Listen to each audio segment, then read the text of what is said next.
Dios les bendiga, hermanos. Le doy gracias a Dios por poder dirigirme a ustedes el día de hoy. El mensaje que he preparado le he puesto como título USJ.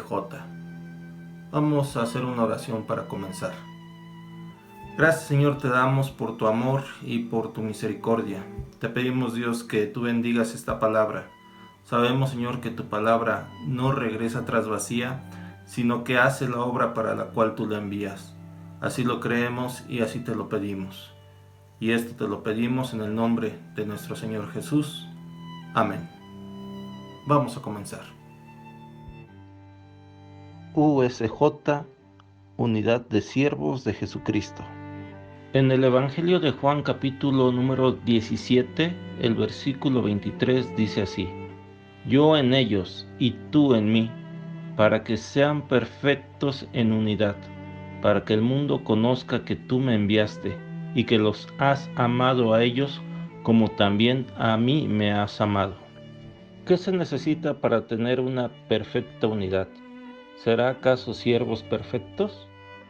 En Hechos capítulo número 15, el versículo 36 nos dice: Después de algunos días, Pablo dijo a Bernabé: Volvamos a visitar a los hermanos en todas las ciudades en que hemos anunciado la palabra del Señor, para ver cómo están. Y Bernabé quería que llevasen consigo a Juan, el que tenía por sobrenombre Marcos, pero a Pablo no le parecía bien llevar consigo al que se había apartado de ellos desde Panfilia, y no había ido con ellos a la obra. Y hubo tal desacuerdo entre ellos que se separaron el uno del otro. Bernabé, tomando a Marcos, navegó a Chipre, y Pablo, escogiendo a Silas, salió encomendado por los hermanos a la gracia del Señor, y pasó por Siria y Cilicia, confirmando a las iglesias. ¿Quién tenía la razón, Pablo o Bernabé? Pablo estaba en lo correcto sobre que Marcos los había abandonado y quizá fuera poco confiable. Posiblemente Pablo pensó que el amar significaba corregir y exhortar al que ha fallado. Como dice la Escritura, Dios al que ama castiga, como si fuera un hijo.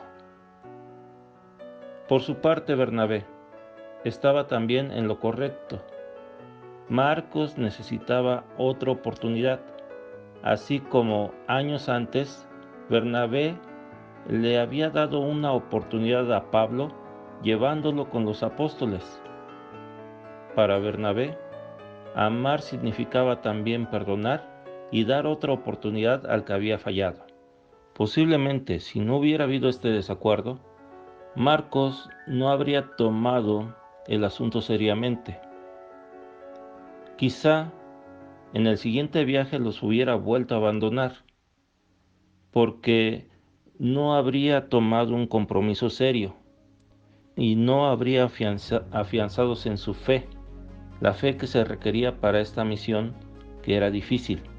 Y si esto hubiera acontecido, posiblemente Marcos nunca hubiera escrito uno de los evangelios que nosotros tenemos.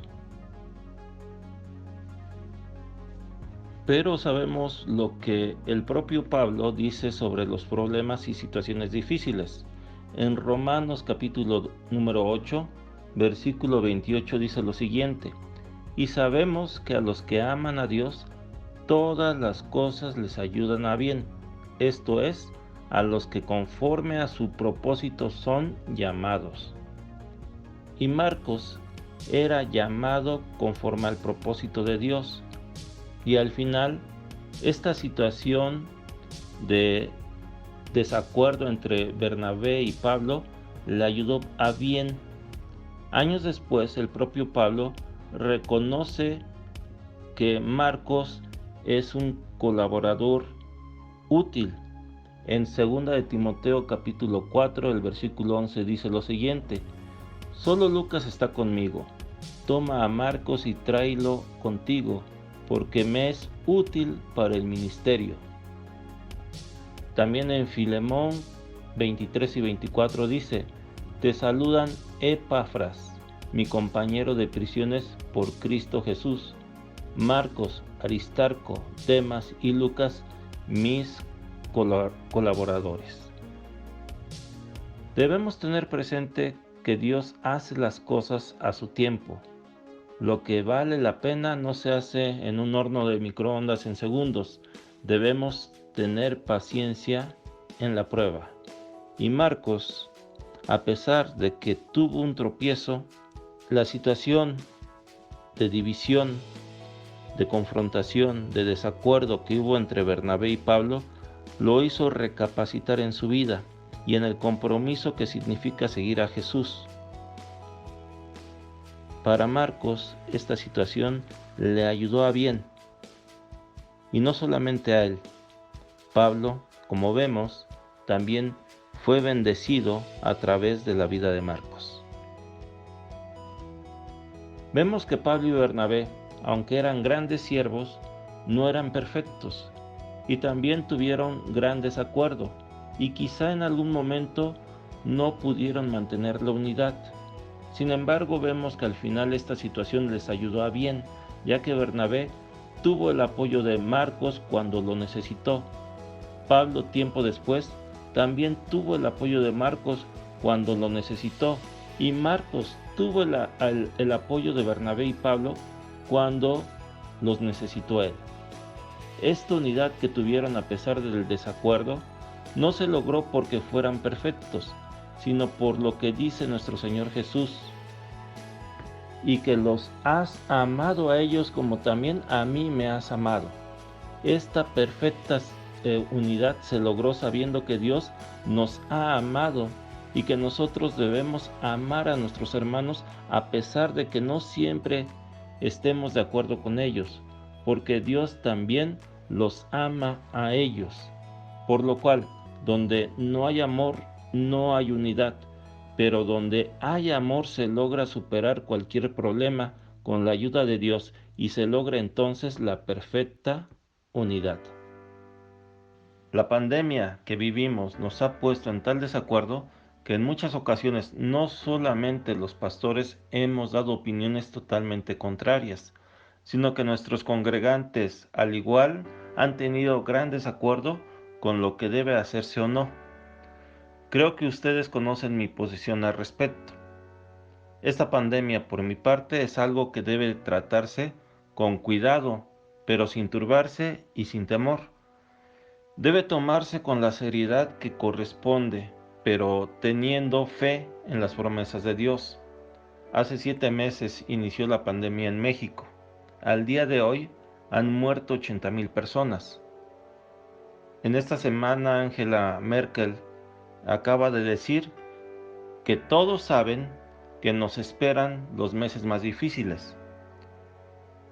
Con vista al 1 de enero en México, se estima que morirán otros 40,000 a 60,000 personas más, llegando entonces a tener entre 120,000 a 140,000 muertes oficiales registradas por COVID.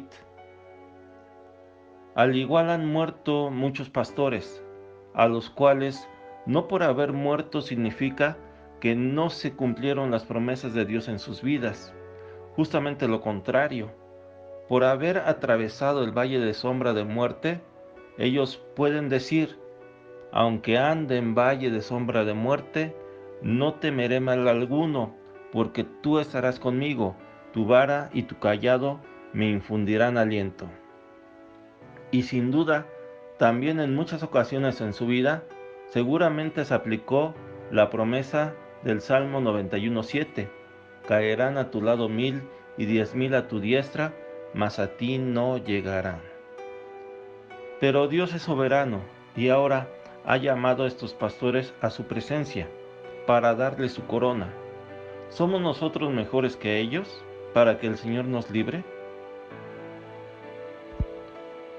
Yo creo, como dice la palabra, que si vivimos, para Él vivimos, y si morimos, para Él morimos. Y ya sea que vivamos o que muramos, somos del Señor. Si preguntamos a varios pastores, y me refiero a pastores reales que han sido llamados por Dios y que aman a su rebaño, ¿qué opinan de la pandemia? Quizá podríamos oír las siguientes opiniones. Uno diría, el diablo es padre de mentira, no existe la pandemia y quizá no tome precaución alguna. El segundo quizá afirmaría, existe la pandemia, pero no es grave, es solo una gripa. El tercero podría decir, hay pandemia y puede ser grave, pero hay que tener fe en Dios. Él nos cuida y posiblemente podría citar, no temerás el terror nocturno, ni pestilencia que ande en oscuridad, ni mortandad que en medio del día destruya, por lo cual posiblemente podría tomar pocas precauciones. El siguiente podría decir, el prudente ve el peligro y lo evita, el inexperto sigue adelante y sufre las consecuencias, por lo cual posiblemente este pastor tomaría todas las precauciones posibles.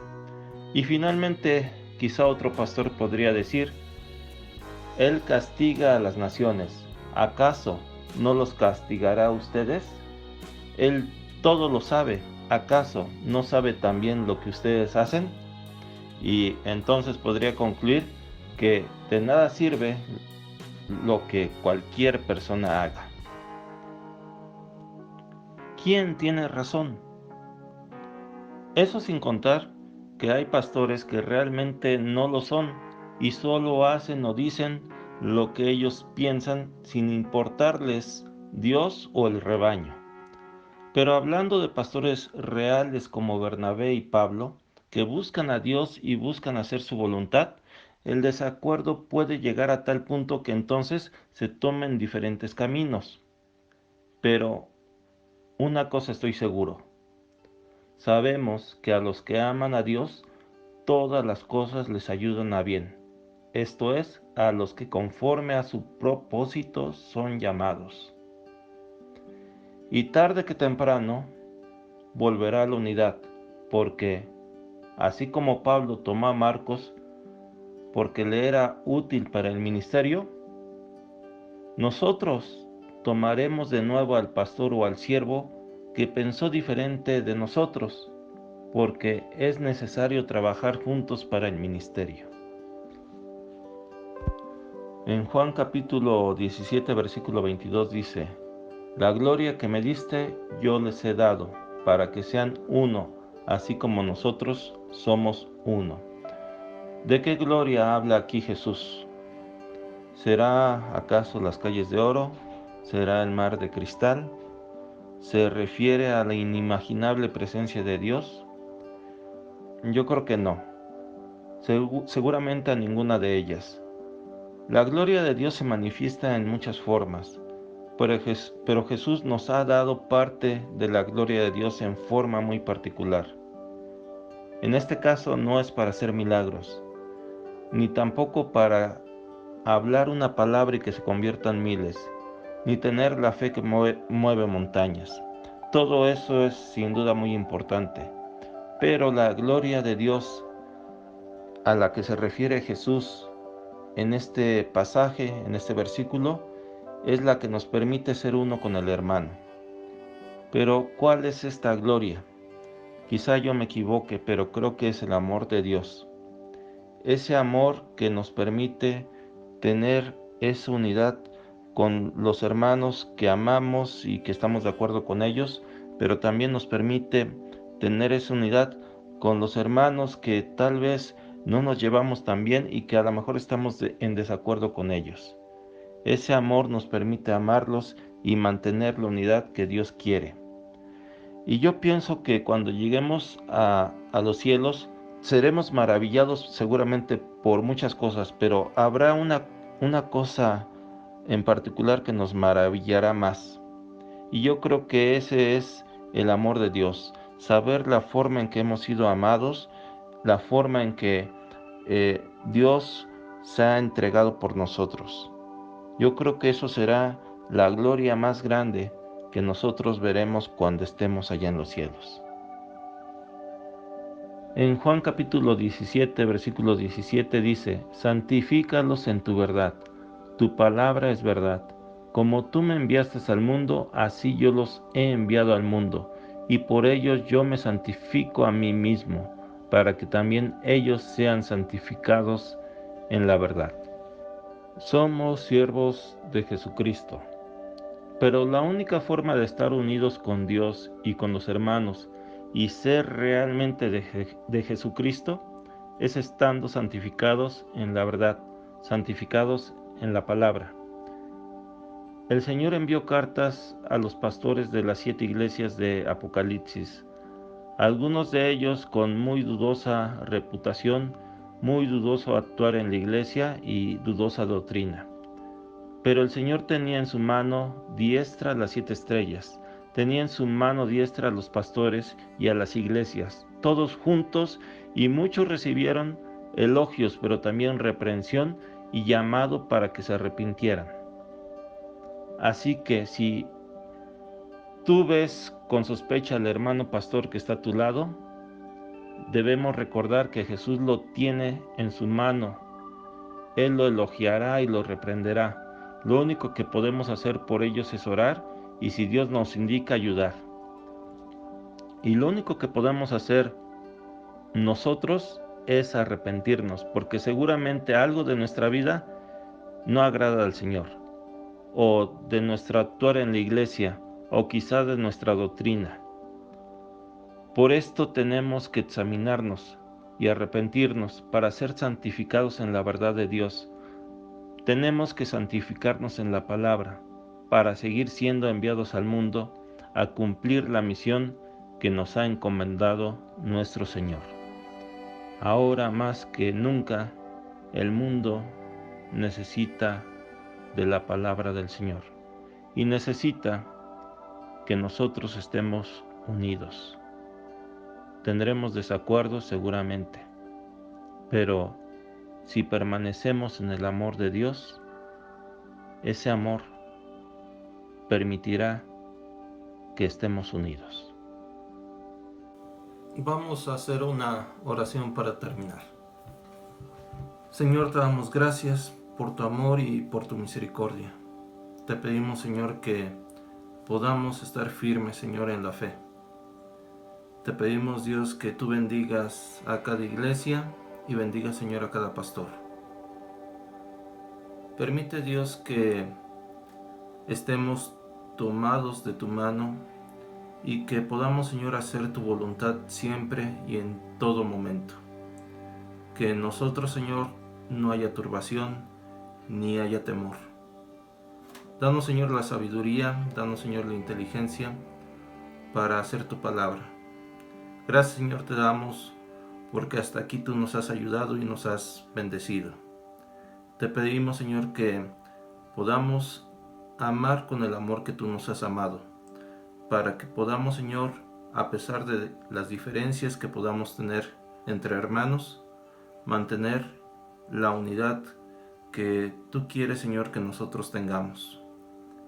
Gracias, Señor, te damos por tu amor y misericordia. Sabemos que vivimos tiempos difíciles y que los tiempos que se aproximan tal vez lo puedan ser más. Pero sabemos, Señor, que contigo somos más que vencedores. Gracias, Señor, te damos porque hasta aquí tú nos has ayudado y nos has fortalecido, y porque sabemos, Señor, que tú estarás con nosotros todos los días hasta el fin del mundo. Bendice, Señor, cada vida, bendice, Señor, cada iglesia y cada pastor, y esto te lo pedimos y damos gracias en el nombre de nuestro Señor Jesús. Amén. El Señor les bendiga, hermanos.